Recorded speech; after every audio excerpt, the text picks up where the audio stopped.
ثم جعلناك على شريعة من الأمر فاتبعها ولا تتبع أهواء الذين لا يعلمون.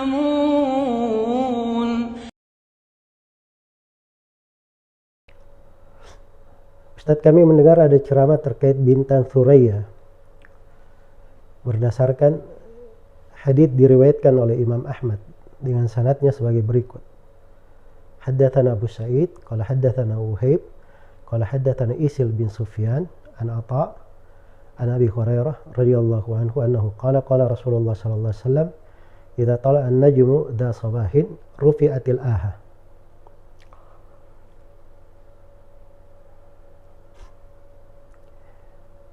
Yang dimaksud bintang di sini menurut ceramah tersebut adalah bintang Thuraya yang kemungkinannya muncul di awal bulan Mei menurut pendapat salah seorang ulama yang dinukil dalam penjelasan hadis tersebut.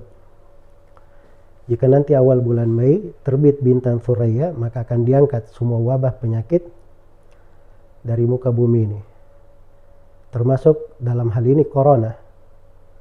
Dan ini dikaitkan juga dengan pendapat Ibnu Hajar rahimahullah bahwa biasanya wabah di negeri kaum muslimin akan diangkat pada musim panas, yaitu pada bulan Ramadan, dan itu bertepatan dengan bulan Mei. Apakah hal ini adalah benar? Jawabannya yang pertama, hadits yang disebutkan di Musnad Imam Ahmad ini di dalam sanadnya rawi yang bernama Isil bin Sufyan, dan dia ini dhaiful hadits, seorang yang lemah haditsnya. Datang riwayat semisal dengannya diriwayatkan oleh At-Tahawi, Muhammad bin Hasan Asy-Syaibani, At-Tabarani dan selainnya dari jalur Al-Imam Abu Hanifah Nu'man bin Thabit dari Atha bin Abi Rabah dari Abu Hurairah. Ya, dengan lafaz idza tala'a an-najmu rufi'atil ahatu an kulli ahli balad. Apabila bintang telah terbit, maka akan diangkat segala penyakit dari seluruh negeri. Dari seluruh negeri. Dan Imam Abu Hanifah rahimahullah bersamaan dengan keimaman beliau di dalam fikih, ketokohan beliau, tapi di dalam pembahasan haditsnya dilemahkan oleh Imam Al-Bukhari, Imam Muslim, An-Nasai, Ibnu Adi dan selainnya dari para ulama ahli hadits. Kemudian ini semuanya berasal dari jalur Atha bin Abi Rabah. Pada dua riwayat ini bertentangan dari sudut makna, dari sudut lafaz. Jadi riwayat Isil bin Sufyan, idza tala'a an-najmu, apabila bintang muncul da sabahin di waktu pagi, rufi'atil aha, maka al-aha hama penyakit akan diangkat. Sedangkan di riwayat Abu Hanifah lafadznya beda. Apabila bintang telah muncul, maka hama atau penyakit akan diangkat dari seluruh penduduk negeri. Dan ini perbedaan menyolok di dalam hal ini. Karena itu Al-Khalili dalam kitab Al-Irsyad ketika menyebutkan riwayat Abu Hanifah, beliau katakan yatafarradu bihi, dia bersendirian dengan riwayat itu, wala yutaba'u alaihi, dan tidak ada pendukungnya. Itu bahasa-bahasa pelemahan yang dipakai oleh ulama ahli hadits. Dan di antara yang melemahkannya dari ulama ahli hadits di masa sekarang adalah Syekh Muhammad Nasiruddin Al-Albani rahimahullah dalam silsilah al-hadits ad-dhaifah. Baik, ini sudut yang pertama. Sudut yang kedua, anggaplah hadits ini adalah hadits yang sahih. Sekarang kita perhatikan kandungan maknanya. Al-ahad di situ diartikan apa? Ya. Dan penafsiran bintang dengan bintang Thuraya itu datangnya dari mana? Ini harus dipahami bahwa ini hadits, ini konteks pembahasannya itu datang terkait dengan masalah tanaman, hama yang menimpa tanaman. Karena itu telah syah dari Nabi dari berbagai riwayat. Di riwayat Bukhari Muslim ada dari hadits Ibnu Umar, ya, Dan di Muslim ada hadits Jabir, ada hadits-hadits yang lainnya yang Nabi melarang untuk jangan menjual dari buah-buahan hatta yabdu salahuha, sampai tampak keberhasilannya. Ibnu Umar di sebagian riwayat ditanya, tampak keberhasilannya itu bagaimana? Ya, kata beliau, ketika muncul bintang Thuraya. Beliau terangkan bintang Thuraya. Ya, dan memang betul di pembahasan masalah bintang Thuraya itu, ada yang mengatakan bahwa bintang Thuraya itu adalah bintang yang muncul di bulan Ayar atau di bulan Mei. Iya. Tapi maksud dari munculnya di situ sebenarnya bukan masalah waktunya. Tapi bintang Thuraya ini muncul itu sebagai pertanda bahwa akan datang musim panas, dan biasanya di musim panas itu wabah tidak menetap lama, akan pergi. Jadi harus kita ketahui bahwa hadits ini itu ada sebab pembahasannya di kalangan para ulama. Dia terkait dengan hama sebenarnya. Jadi kalau dibahasakan dengan hama itu lebih mencocoki konteks.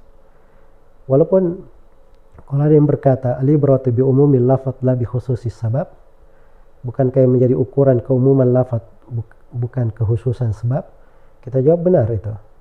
Tetapi kaidah ini sulit diterapkan kalau kita melihat pada pembahasan yang ketiga. Pembahasan yang ketiga kalau dilihat di konteks haditsnya, idza tala'an najmu, apabila bintang telah muncul, itu maksudnya bintang Thuraya. Sebenarnya bintang itu bukan maksud inti pembahasan. Bintang itu tanda. Karena itu kata Ibnu Hajar rahimahullah, yang mu'tabar, yang diinginkan adalah tanaman itu sudah matang. So kalau tanaman sudah matang, datang hama apapun itu tidak berpengaruh. Tanamannya sudah matang, sudah bisa dijual. Orang sudah bisa bertransaksi dengannya. Tidak ada kemungkinan rusak tanaman itu. Jangan sampai ada orang yang beli mangga misalnya setengah belum matang, sudah terjadi transaksi, ya selang 5 hari tiba-tiba mangganya kena hama semuanya, hancur, akhirnya rugi orang. Nah, makanya dilarang menjual buah-buahan itu kecuali setelah matang, setelah tampak kematangannya. Nah itu tandanya salah satunya itu. Jadi masalah muncul bintang atau tidak muncul bintang itu bukan sebuah hal yang diinginkan, tapi sebagai pertanda. Itu makna yang disebutkan oleh Ibnu Abdul Bar, Ibnu Hajar, dan selainnya. Iya. Kemudian yang di konteks hadits riwayat Abu Hanifah, diangkat penyakit itu dari setiap penduduk negeri. Penduduk negeri mana yang diinginkan?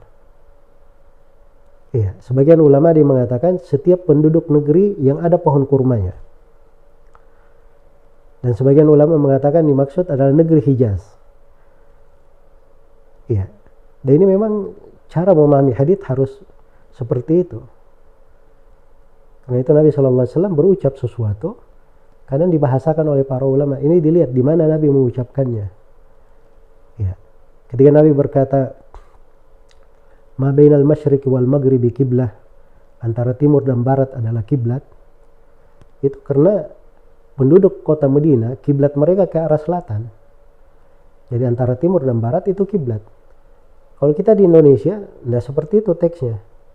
Kiblat kita di arah barat. Makanya antara utara dan selatan itu adalah kiblat. Harusnya seperti itu. Nah, sama di dalam hadits ini. Ini Nabi ucapkan, andai kata sahih hadits ini terkait dengan penduduk negeri. Yang kata Ibnu Abdul Bar, mungkin negeri yang ada kurmanya, atau ini khusus untuk penduduk Hijaz. Penduduk kota Mekah, kota Madinah, atau yang berada di sekitarnya. Iya. Maka tidak bisa diumumkan seperti itu. Karena itulah yang tampak bahwa pada sudut pembahasan ini nggak bisa dipastikan bahwa bulan Mei akan berakhir. Iya. Tapi kalau seorang mengucapkannya misalnya mimbabit tafa'ul, dia berharap kebaikan, dari sudut dia berdoa kepada Allah, mudah-mudahan terangkat di akhir bulan Mei misalnya, maka itu nggak ada masalah ya. Dan memang Ibnu Hajar sebut dalam sebagian pembahasan beliau bahwa waktu-waktu wabah itu, yang di dalam sejarah pernah terjadi wabah-wabah, itu biasanya ketika selesai musim dingin, masuk musim panas, wabahnya sudah berhenti. Iya, wabahnya sudah berhenti. Dan kita berharap mudah-mudahan itu terjadi. Tapi menyandarkannya sebagai suatu hal yang pasti, ya, pasti akan selesai begini dan begitu, ini adalah hal yang tidak tepat dengan 3 alasan yang saya sebutkan tadi.